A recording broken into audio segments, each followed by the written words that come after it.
اہل سرسار کی ایک قوم جسے قوم سبا بھی کہا جاتا ہے، اللہ تعالیٰ کی بے شمار نعمتوں کے اندر زندگی گزار رہی تھی۔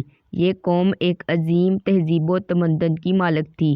حضرت داؤد علیہ السلام اور حضرت سلیمان علیہ السلام کی باعظمت حکومتوں کے بعد ان کی حکومت زبان زد خاص و عام تھی۔ کہا جاتا ہے یہ لوگ گندم کے مرغ سے آٹا پیس کر روٹیاں پکاتے تھے، لیکن اس قدر اسراف کرنے والے اور ناشکرے تھے کہ انہی روٹیوں کے ساتھ بچوں کا پخانہ صاف کرتے تھے۔ ان آلودہ روٹیوں کو اکٹھا کرنے سے ایک پہاڑ بن گیا۔ ایک صالح شخص نے وہاں سے گزرتے ہوئے ایک عورت کو دیکھا جو روٹی کے ساتھ بچے کے پخانے کے مقام کو صاف کر رہی تھی۔ اس شخص نے عورت سے کہا، تیرے اوپر افسوس، خدا سے ڈر، کہیں ایسا نہ ہو خدا تیرے اوپر اپنا غضب ڈھائے اور تجھ سے اپنی نعمت چھین لے۔ اس عورت نے جواب میں مذاق اڑایا اور مغرانہ انداز میں کہا، جاؤ جاؤ کہ گویا مجھے بھوک سے ڈرا رہے ہو۔ جب تک سرسار جاری ہے مجھے بھوک سے کسی قسم کا خوف نہیں ہے۔ کوئی زیادہ عرصہ نہیں گزرا تھا کہ اللہ تعالیٰ نے حوث بازوں اور اسراف کاروں لوگوں پر اپنا غضب ڈھایا۔ پانی جو کہ زندگی کی بنیاد ہے ان لوگوں سے چھین لیا تھا۔ قحط نازل ہوا، بات یہاں تک پہنچ گئی کہ ان کی ذخیرہ کی ہوئی تمام غذا ختم ہو گئی۔ آخر کار وہ مجبور ہو گئے کہ انہیں آلودہ روٹیوں پر ٹوٹ پڑے جو ان لوگوں نے اکٹھی کر کے پہاڑ کے مانند ڈھیر لگایا ہوا تھا، بلکہ وہاں سے روٹی لینے کے لیے صف لگتی تاکہ ہر کوئی وہاں سے اپنے حصے کی روٹی لے سکے۔ کفران نعمت، قحط اور ان کی بدحالی کے بارے میں متعدد روایات موجود ہے۔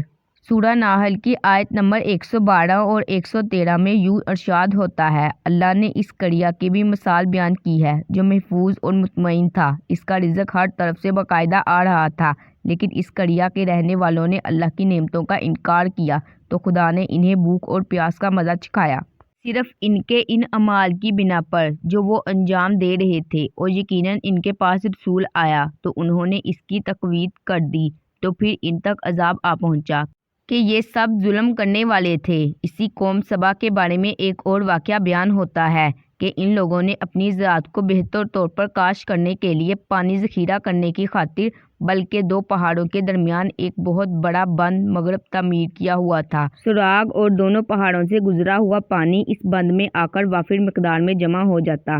قوم سبا نے اس پانی سے صحیح طور پر استفادہ کرتے ہوئے وسیع و عریض اور بہت سے خوبصورت باغات لگائے اور کھیتی باڑی کو رونق بخشی۔ ان باغات کے درختوں کی شاخیں اس قدر پھلوں سے لدی ہوئی تھی کہ کہتے ہیں اگر کوئی شخص سر پر ٹوکری رکھ کر ان کے نیچے سے گزرتا پھل خود بخود ٹوکری میں گرنا شروع ہو جاتے اور قلیل مدت میں ٹوکری تازہ پھلوں سے بھر جاتی۔ اس قوم کے بہت سارے دیہات اور قریے تھے جو آباد اور آپس میں جڑے ہوئے تھے، لیکن نعمتوں کی کثرت نے انہیں شکر کرنے کی بجائے سرمست اور غافل کر دیا، یہاں تک کہ ان کے درمیان بہت بڑا طبقاتی نظام وجود میں آ چکا تھا۔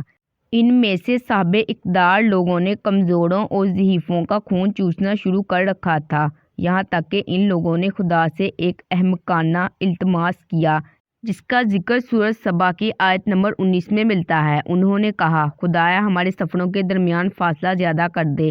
انہوں نے اللہ تعالیٰ سے یہ التماس اس لیے کیا تاکہ غریب بے نوا لوگ عمرہ اور ثروت مندوں کے ہمراہ سفر نہ کریں۔ ان کی یہ خواہش تھی کہ آبادیوں کے درمیان خشکی ہو اور فاصلہ بہت زیادہ ہو تاکہ تہی دست اور کم آمدنی والے لوگ ان کی طرح سفر نہ کر سکیں۔ اللہ تعالیٰ نے ان مغرور پیٹ کے پجاریوں پر اپنا غضب نازل کیا۔ بعض تواریخ کے مطابق ان مغرور لوگوں کی آنکھوں سے دور صحرائی چوہوں نے مارب نامی بند کی دیواروں پر حملہ کر کے انہیں اندر سے کھوکھلا کر دیا۔ ادھر سے بارشیں زیادہ ہوئیں جس کی وجہ سے سیلاب آ گیا۔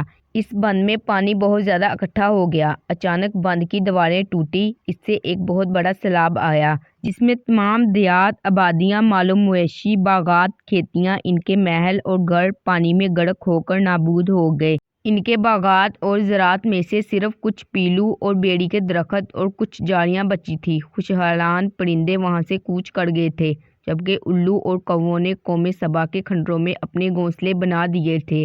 اس بات کا ذکر سورۃ سبا کی آیت نمبر 15 اور 16 میں ملتا ہے، اور آخر میں سورۃ سبا کی آیت نمبر 17 میں قرآن کریم میں اس واقعے کا یوں نتیجہ نکالا ہے، یہ ہم نے ان کی ناشکری کی سزا دی ہے اور ہم ناشکروں کے علاوہ کسی کو سزا نہیں دیتے ہیں۔